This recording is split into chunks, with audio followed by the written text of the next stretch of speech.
Hello everyone, welcome to my channel. दोस्तों, आज के इस वीडियो में हम लोग कक्षा 12वीं के इतिहास के सब्जेक्टिव क्वेश्चन को कवर किए हैं। तो अगर आप लोग को इसी तरीके के सब्जेक्ट हर सब्जेक्ट का चाहिए तो आप लोग कमेंट सेक्शन में ज़रूर बताएंगे। और अगर इस वीडियो को आप लोग को अच्छा लगेगा तो आप लोग क्या करना है कि लाइक करना है, शेयर करना है ज़्यादा से ज़्यादा, ताकि हम अगला वीडियो लेकर आएँ, इससे अच्छा लेकर आने की कोशिश करेंगे। और इससे अगर रिलेटेड इस चैप्टर से रिलेटेड कोई भी क्वेश्चन हो तो कमेंट सेक्शन में हमें ज़रूर बताना। तो चलिए हम लोग शुरू करते हैं। आज के टॉपिक को सबसे पहले देख लेते हैं क्या है। हमारा संपूर्ण अध्याय है यानी ईंट, मनके एवं अस्थियां। ठीक है, ये हड़प्पा सभ्यता के बारे में हम लोग पढ़ेंगे। तो चलिए आज क्या क्या क्वेश्चन पढ़ेंगे, क्या क्या पढ़ने वाले हैं, तो यहाँ पर हम लोग बात जो करने वाले हैं सबसे पहले उस चीज़ के बारे में देख लेते हैं। ठीक है, तो हड़प्पा सभ्यता के बारे में पढ़ने वाले हैं। और यहाँ पर देखिए आपका क्या है, इस ब्लॉग में हम लोग जो बात करेंगे यानी इस वीडियो में बात करेंगे हड़प्पा सभ्यता के बारे में। हड़प्पा सभ्यता का काल कब से कब तक रहा, उत्खनन के दौरान हमें क्या क्या चीज़ें मिली है, उसके बाद ये भी देख लीजिए आप लोग अच्छी तरीके से। यहाँ पर हड़प्पा सभ्यता का कृषि व्यवसाय क्या था, हड़प्पा सभ्यता का जो है व्यवसाय क्या था, उसके बाद हड़प्पा सभ्यता के व्यापार क्या थे। ठीक है, ये सारे क्वेश्चन को हम लोग कवर करने वाले हैं बहुत बेहतरीन तरीके से, बिल्कुल आसान भाषा में। और हड़प्पा सभ्यता का पतन का कारण जो है किस प्रकार हुआ, अगर वो पतन हुआ था तो दोबारा उत्थान उसका क्यों नहीं हुआ, इसके बारे में सारा चीज़ हम लोग यहाँ पर जानने वाले हैं। तो चलिए सबसे पहले हम लोग उसका जो है यानी हड़प्पा सभ्यता का काल को देख लेते हैं कि इसका काल कब से कब तक रहा। तो यहाँ पर है हड़प्पा सभ्यता को जो काल रहा यानी 2600 ईसा पूर्व से 1900 ईसा पूर्व के बीच रहा था। ठीक है, इसकी खोज दयाराम साहनी ने 1921 में की थी और राखलदास बनर्जी 1922 में की थी। ठीक है, तो ये आप लोग को अच्छे तरीके से पॉइंट याद हो गया होगा मेरे ख्याल से, और आप लोग को समझ में आ रही होगी। तो आप लोग समझ में नहीं आएगा तो आप लोग कमेंट में बताइएगा सर समझ में नहीं आ रहा है, और इससे अच्छा मैं समझने की कोशिश करूँगा। अब यहाँ पर देखिए हड़प्पा सभ्यता को कांस्य युग का सभ्यता भी कहा गया है, यानी हड़प्पा सभ्यता को क्या कहा है, कांस्य युग का सभ्यता कहा गया है। तो ये क्यों कहा गया है आपको पता है? नहीं पता है तो चलिए हम लोग जान लेते हैं आखिर क्यों कहा जाता है। यहाँ पर देखते हैं आप लोग क्या है कि क्या आपको पता है हड़प्पा सभ्यता को कांस्य युग की सभ्यता क्यों कहा जाता है? तो यहाँ पर है क्योंकि इस सभ्यता के दौरान जो उत्खनन के दौरान यानी खोदी गई थी, ठीक है, तो यहाँ पर जो है यानी बहुत सारी वस्तु ऐसे वस्तु थे जो कांसा के बने हुए थे। इसीलिए यहाँ के यानी लोगों का मानना है कि यहाँ जो कांसा उपयोग करते थे, इसलिए इस युग को कांस्य युग भी कहा जाता है। तो आप लोग को आज क्लियर हो गया कि कांस्य युग क्यों कहा जाता है। चलिए बहुत बढ़िया, अब आगे देखेंगे। यहाँ पर देखेंगे क्या बता रहा है, हड़प्पा सभ्यता की विशेषता किन नगरों से मिलता है। तो हड़प्पा सभ्यता की विशेषता जो मिलती है वो किन नगरों से मिलता है। यहाँ पर आपका ऑप्शन है आंसर है हड़प्पा सभ्यता का विशेषता मोहनजोदड़ो, हड़प्पा, कालीबंगन, चंद्रहोनो, बनावली, और यानी बहुत सारे ऐसे मतलब यानी नगर है जो यहाँ पर से मिलती है। तो हमने यहाँ पर 5 ही का नाम लिख कर लेकर आए। तो आप लोग अगर 5 ही तो याद रखेंगे तो बहुत बढ़िया है। आप लोग को इस तरह अगर पूछ दिया जाएगा तो आप आसानी से जो जवाब देंगे तो नंबर मिल जाएगा। यहाँ के यानी प्रमुख स्थान जो यहाँ से हड़प्पा सभ्यता का यानी हड़प्पा सभ्यता का विशेषता पता चलता है, यानी ये सारे नगर से। ठीक है, चलिए आशा करता हूँ बहुत अच्छी तरीके से समझ में आ रही होगी। ठीक है, और आप लोग को एक चीज़ मैं पुरातत्व के बारे में बता दूं। ठीक है, पुरातत्व मैं यहाँ पर कवर नहीं किया हूँ जिसकी वजह से आप लोग शायद नहीं देखते होंगे। ठीक है, तो पुरातत्व क्या है? पुरातत्व मतलब होता है कि प्राचीन यानी ज़माने में जो खोद कर जो ज़मीन से वो वस्तु निकाला जाता है और निकाल करके उसका जो है यानी पता लगाया जाता है, तो वही उसी को हम लोग क्या कहते हैं, पुरातत्व कहते हैं। यानी प्राचीन ज़माने में जो ऐसी वस्तु जो ज़मीन के नीचे या फिर और कहीं धंसे हुए हैं, गड़े हुए हैं, उसको पता लगाना ही पुरातत्व कहलाता है। ठीक है, तो हम लोग जान लिए पुरातत्व। ठीक है, उसके बाद अब यहाँ पर देख लेते हैं कि हड़प्पा सभ्यता विश्व की प्राचीनतम सभ्यता है। तो यानी विश्व की प्राचीनतम सभ्यता में से एक है क्या, हड़प्पा सभ्यता। तो हम लोग ये भी जान चुके हैं। अब आगे देखते हैं यहाँ पर क्या है कि हड़प्पा सभ्यता का केंद्र, यानी हड़प्पा सभ्यता का केंद्र क्या था। ठीक है, केंद्र क्या क्या यानी प्रमुख केंद्र रहता है। तो यहाँ पर देखिए हड़प्पा है, मोहनजोदड़ो, कालीबंगन, चंद्रहोनो, लोथल, बनावली। ठीक है, तो अब इस केंद्र के बारे में जानेंगे कहाँ कहाँ क्या क्या चीज़ें हमें मिली है।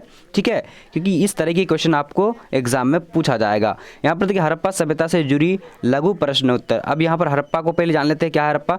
हड़प्पा में जो मृत शरीर होते थे उसे दक्षिण और उत्तर दिशा में दफनाया जाता था। इसके कब्र में कुछ वस्तु रख देते थे, यानी जो उसको दफनाया जाता था तो उसके यानी कब्र में कुछ वस्तु रख देते थे जिसका पता जो है यानी उत्खनन यानी खोदने के बाद ही चला। ठीक है, तो ये हड़प्पा सभ्यता का हम लोग अगर इस तरीके से लिख लेंगे तो आपको बहुत बेहतरीन नंबर दे देगा। ठीक है, उसके बाद हम लोग जान लेते हैं कि मोहनजोदड़ो के बारे में। तो मोहनजोदड़ो के बारे में बहुत आसान से हम लोग जानेंगे क्या है कि मोहनजोदड़ो। ठीक है, मोहनजोदड़ो का अर्थ आसान भाषा में कहेंगे कि मृतकों का टीला। यह कई प्रकार थोड़ा सा मैं जूम कर देता हूँ ताकि आप लोग को अच्छी तरीके से दिखेगा। यहाँ क्या है कि यहाँ कई प्रकार की वस्तुएं प्राप्त हुई है, जैसे स्नानघर मिली है, उसके बाद कांसा की बनी हुई जो है नृत्य मिली है, शीशे की बनी पट्टी, सेलकड़ी से बना घर, और यहाँ से हमें आधा शरीर का मनुष्य और आधा शरीर जानवर ऐसी वस्तु भी प्राप्त हुई है। तो यहाँ पर हम लोग जो है इसको जान लें कि मोहनजोदड़ो का अर्थ क्या होता है, यानी मृतकों का टीला। ठीक है, तो यहाँ पर हम लोगों ने जो कवर कर रखा है तो ये बिल्कुल शॉर्ट जो बहुत आसानी तरीके से समझने वाली बात। और यहाँ से मोहरें भी मिली थी। ठीक है, और विशाल स्नानघर भी मिली थी। उसके बाद यहाँ से जो है यानी बड़ी बड़ी नालियों का पता चला था। ठीक है, तो ये सारा चीज़ हम लोग को मिला था जो यहाँ पर मैं मेंशन नहीं किया हूँ, तो कोई दिक्कत नहीं। अगर आप लोग इसका पीडीएफ देखना चाहते हैं तो लिंक डिस्क्रिप्शन में है, दिया हुआ है, पीडीएफ को देख सकते हैं। ठीक है, इसका पीडीएफ आप लोग पीडीएफ भी देख लेना जा करके, क्योंकि यहाँ पर मैं पीडीएफ भी लेकर आ चुका हूँ। ठीक है, पीडीएफ का लिंक नीचे दिया हुआ है डिस्क्रिप्शन में। अब यहाँ पर देखिए चंद्रहुद्रो क्या है, यहाँ से हमें क्या प्राप्त हुआ। तो चंद्रहुद्रो क्या है, यहाँ से हमें क्या प्राप्त हुआ, देखिए यहाँ से हमें जोकर एवं झाकर संस्कृति की अवशेष मिली है। चंद्रहुद्रो किलेबंदी का कोई साक्ष्य नहीं मिला, यानी किलेबंदी समझ रहे हैं आप लोग, नहीं समझते होंगे शायद। किलेबंदी यानी वहाँ पर जो है यानी चंद्रहुद्रो को जो है यानी अवशेष इसलिए अच्छी तरीके से नहीं पता चला क्योंकि वहाँ पर किलेबंदी यानी घेराव कर दिया गया था, यहाँ पर आप लोग अभी कोई भी नहीं जा सकते हैं, खतरा हो सकता है, इसलिए उसी को किलेबंदी कहते हैं। तो चंद्रहुद्रो किलेबंदी की गई थी।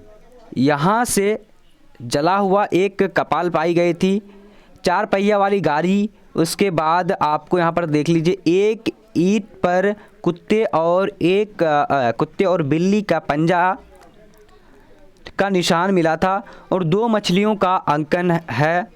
ठीक है, और यहाँ से मिट्टी की मोर की आकृति मिली है। एकमात्र चंद्रहुद्रो एक ऐसा पुरातत्व स्थल यानी पुराना स्थल है जहाँ से वक्रकार की ईंट यानी यानी गोल प्रकार की ईंटें भी प्राप्त हुई है। ठीक है, चलिए तो आप लोगों को समझ में आ चुका होगा बढ़िया तरीके से। और यहाँ पर देखेंगे क्या है लोथल के बारे में। तो लोथल से हमें क्या क्या प्राप्त हुआ है ये देखेंगे। लोथल से एक बंदरगाह था।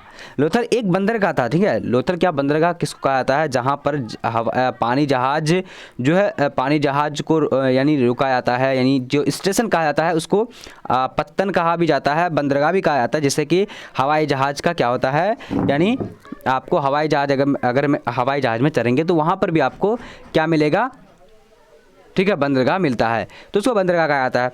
अब यहाँ से फारस की मोहर, धान, बाजरा, पक्के रंगों से रंगा पात्र, घोड़े की लंबवत साक्ष्य प्राप्त हुए तथा सोने के काम करने वाले उद्योगशाली भी प्राप्त हुए, यानी सोना का काम करता था वहाँ से उद्योगशाला भी प्राप्त हुए थे, यानी मकान भी प्राप्त हुए थे। ठीक है, चलिए अच्छी तरीके से समझ में आ रही होगी। इसका जो लिंक डिस्क्रिप्शन में दे दिया है। देखिए यहाँ पर 3 युगल समाज की साक्ष्य भी मिले थे, लंबवत मूर्ति भी मिली थी। ठीक है, चलिए बहुत बढ़िया। अब यहाँ देखते हैं बनावली में से क्या क्या मिला है हम लोगों को। बनावली से यहाँ से अच्छी किस्म की जौ, मिट्टी से बनी खिलौना, तांबा, कुल्हाड़ी ऐसा कहा जाता है कि नाली का पद्धति का यहाँ पर अभाव था। नाली जो पद्धति था, यानी जैसे हड़प्पा में बहुत सारे नालियाँ हुआ करता था, लेकिन यहाँ जो है थोड़ा सा नाली का जो है अभाव था। ठीक है, उसके बाद नगर योजना शतरंज की आकार की बनी हुई थी। नगर योजना जो बनी हुई थी शतरंज की तरह, शतरंज की आकार की तरह बनी हुई थी। ठीक है, इस तरह करके बनी हुई थी। चलिए, तो ये आप लोग को अच्छी तरीके से समझ में आ रही होगी। अगर आप इसका जो PDF पढ़ना चाह रहे हैं तो लिंक डिस्क्रिप्शन में दिया हुआ है, जा करके वहाँ से आप लोग अच्छी तरीके से पढ़ना और अपने से खुद से समझने की कोशिश करना। ठीक है, चलिए अब यहाँ पर देख लेते हैं क्या है कि हड़प्पा सभ्यता में जीवन गुजारने के माध्यम। तो हड़प्पा सभ्यता में जो जीवन गुजारने के माध्यम थे वो क्या थे, देखिए ये हम जानेंगे इस पूरे इसमें वीडियो में। ठीक है, देखिए जानेंगे कि अपना जीवन कैसे गुजारते थे, क्या खाते थे और क्या शिकार करते थे हड़प्पा सभ्यता के लोग। ठीक है, चलिए तो यहाँ पर हम लोग नीचे देख लेते हैं। इसका पहले सवाल जो आप लोग का किस तरीके से एग्जाम में आएगा तो आप लोग इस तरीके से देख सकते हैं। हड़प्पा सभ्यता के लोगों का मुख्य व्यवसाय कृषि, अर्थात कृषि से यहाँ यहाँ के लोग का जीवन यापन करते थे। ये आप लोग का स्टार पॉइंट बढ़ता है। ठीक है, स्टार पॉइंट है। हड़प्पा सभ्यता के लोग जो है मुख्य व्यवसाय कृषि, अर्थात कृषि से यहाँ के लोग यानी जीवन यापन करते थे। कहाँ के लोग, हड़प्पा सभ्यता के लोग। ठीक है, तो हड़प्पा सभ्यता में आप अगर सोच रहे होंगे कि हड़प्पा सभ्यता में कितने यानी जो है शहर आते हैं, तो आपको जैसे मैं 5 शहर का नाम बता दिया है। तो ये सारे शहर और भी है, और भी बहुत सारे शहर हैं, उनका नाम मैं नहीं बता रहा हूँ, और अगर आप लोग चाहते हैं तो देख सकते हैं। ठीक है, तो बहुत सारे शहर हैं, लेकिन आप लोग को 5 शहर अगर याद रखें तो इसमें ही काफ़ी है, क्योंकि ज़्यादा आप लोग को पूछेगा नहीं। ठीक है, चलिए यहाँ पर देखते हैं हड़प्पा का उत्खनन के बाद कौन फसलें प्राप्त हुई। तो हड़प्पा के उत्खनन के बाद कौन कौन से फसलें का जो है यानी प्राप्त हुआ था, साक्ष्य प्राप्त हुआ था। तो देख लीजिए यहाँ पर क्या है कि गेहूँ, जौ, दाल, सफ़ेद चना, उसके बाद है तिल आदि, ये सारे जो है फसलें जो है प्राप्त हुई थी।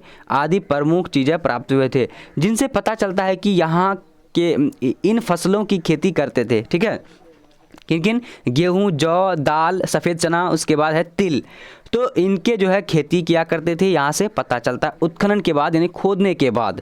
ठीक है, चलिए तो आप लोग को शायद नहीं दिखता होगा, तो आप लोग डिस्क्रिप्शन में लिंक दिया हुआ है इस PDF का, जाकर के आप लोग पढ़ सकते हैं, देख सकते हैं। वहाँ से अच्छी तरीके से सारा को देख लेना। यहाँ से आपको आज का वीडियो में पूरा पता चल जाएगा कि हड़प्पा सभ्यता से रिलेटेड जितने सारे क्वेश्चन हैं वो हम लोग अच्छी तरीके से कवर करेंगे, बिल्कुल आसान भाषा में। पुरातत्व स्रोत के आधार पर हमें ये पता चलता है कि वहाँ की खेती के लिए बैलों का प्रयोग किया करता था। यानी हल बहाने के लिए जो है क्या करता था, हल बहाने के लिए क्या करता था, तो वहाँ हल चलाने के लिए क्या करता था, तो वहाँ बैलों का प्रयोग किया करते थे। ठीक है, यहाँ के लोगों के लिए सिंचाई का जो यानी माध्यम था वो क्या था, कुआँ था, उसके जलाशय से वो लोग सिंचाई किया करते थे। ठीक है, चलिए अब नीचे देख लेते हैं क्या क्वेश्चन है। करके हड़प्पा सभ्यता के लोग कौन पशु पालते थे और शिकार करते थे। ठीक है, यानी किसका शिकार किया करते थे और किस चीज़ को पालते थे। देखिए यहाँ पर हड़प्पा सभ्यता का उत्खनन के बाद यह पता चलता है कि यहाँ के लोग भेड़, बकरी, भैंस पाला करते थे और जंगली सूअर, हिरन। ठीक है, उसके बाद घड़ियाल, इन उत्खनन के बाद इन सारी जानवरों की हड्डी प्राप्त हुई, जिससे यह अनुमान लगाया जा रहा है कि इन जानवरों का शिकार किया करते थे। अब यहाँ देखते हैं, यहाँ आ चुकी है क्या है कि हड़प्पा सभ्यता के लोगों का व्यापार किन किन देशों से होता था। तो हड़प्पा सभ्यता का जो व्यापार होता था वो किन किन देशों से होता था, तो आप लोग को ये जानना बहुत ज़रूरी है, क्योंकि ये आपको पूछा जाएगा। तो यहाँ पर देखिए हड़प्पा सभ्यता का अलग अलग देशों से व्यापार होता था। अफ़गानिस्तान, फ्रांस, जापान, इटली, उसके बाद फ्रांस से होता था मेसोपोटामिया, और पश्चिम एशिया यानी पश्चिम एशिया में जितने सारे भी देश थे उन सारे देशों में लगभग जो व्यापार होती थी, व्यापार से संबंधित थी। चलिए अब यहाँ पर देखते हैं हड़प्पा सभ्यता का प्रशासन कैसा था। हड़प्पा सभ्यता का प्रशासन आज से हज़ारों साल पहले नगर की तरह प्रशासन था, जो आज में कुछ राज्य में ही होता है। ठीक है, आज क्या है, कुछ राज्य में ही होता है। तो अगर आप लोग को ये सारा चीज़ अगर पढ़ना चाहते हैं तो ये फ्री में आपको PDF मिलेगा। तो आपको लिखना क्या है, BBPHELP help.com। ठीक है, www आप लोग को क्या लिखना है, मैं आप लोग को अच्छी तरीके से लिख दे रहा हूँ ताकि आप लोग अच्छे से सर्च कर पाओगे। www BBPHELP।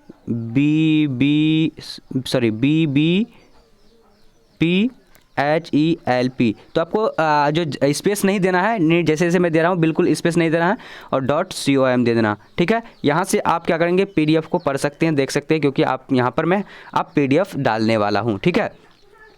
चलिए अब देखते हैं, आगे देखते हैं हड़प्पा सभ्यता का जो प्रशासन कैसा था। तो आज से यानी हज़ारों साल पहले हड़प्पा सभ्यता का प्रशासन क्या था, जो आज हमारे देश में है उससे यानी हज़ारों साल पहले इस तरह का जो है प्रशासन हुआ करता था हड़प्पा सभ्यता में, ठीक है, यानी बिल्कुल नगर जैसा, ठीक है। अब यहाँ पर देखिए हड़प्पा सभ्यता का पतन, ये काफ़ी इंपॉर्टेंट है, इस प्रश्न को आप लोग को पढ़ना बहुत ज़रूरी है। हड़प्पा सभ्यता का पतन का कारण क्या है, तो हड़प्पा सभ्यता का पतन का कारण अनेक विद्वान एवं इतिहासकारों ने अलग अलग कारण बताया है। क्या कोई इतिहासकार यानी या क्या नहीं होना चाहिए था, कोई होना चाहिए था, यानी कोई इतिहासकार का मानना है कि वहाँ पर क्या हुआ था, जलवायु परिवर्तन हुआ था, वनों का अधिक विनाश, उसके बाद विनाशकारी बाढ़, उसके बाद क्या है भूकंप, या ऐसा कोई महामारी बीमारी के कारण हुआ होगा कि वहाँ का पतन हुआ होगा। लेकिन फिर भी लोगों का मानना है, कहना है कि अगर किसी चीज़ यानी ये सारे चीज़ अगर होता तो कोई ना कोई तो बचता, कोई एक इंसान तो बच जाता, लेकिन कुछ भी नहीं बचा, सब जो है सब चीज़ का पतन हो गया। तो ऐसा जो है यानी अभी तक इसका कारण के बारे में पूरी तरीके से पता नहीं चला है, जिसके जो है कारण अभी पूरी जानकारी नहीं मिली है। तो इसका PDF अगर लेना चाहते हैं तो आप लोग को लिखना है www.BBPHELP। तो आपको स्पेस नहीं देना है, आपको जिस तरह से मैं बता रहा हूँ बिल्कुल ऐसे छोटा अक्षर में लिखना है, यानी आप स्मॉल लेटर में लिख सकते हैं। तो आज का वीडियो इतना तक, अगर अच्छा लगे तो लाइक करना, और अगला जो है किस चीज़ का वीडियो चाहिए आप लोग कमेंट सेक्शन में बता देंगे। चलिए आज का वीडियो इतना तक।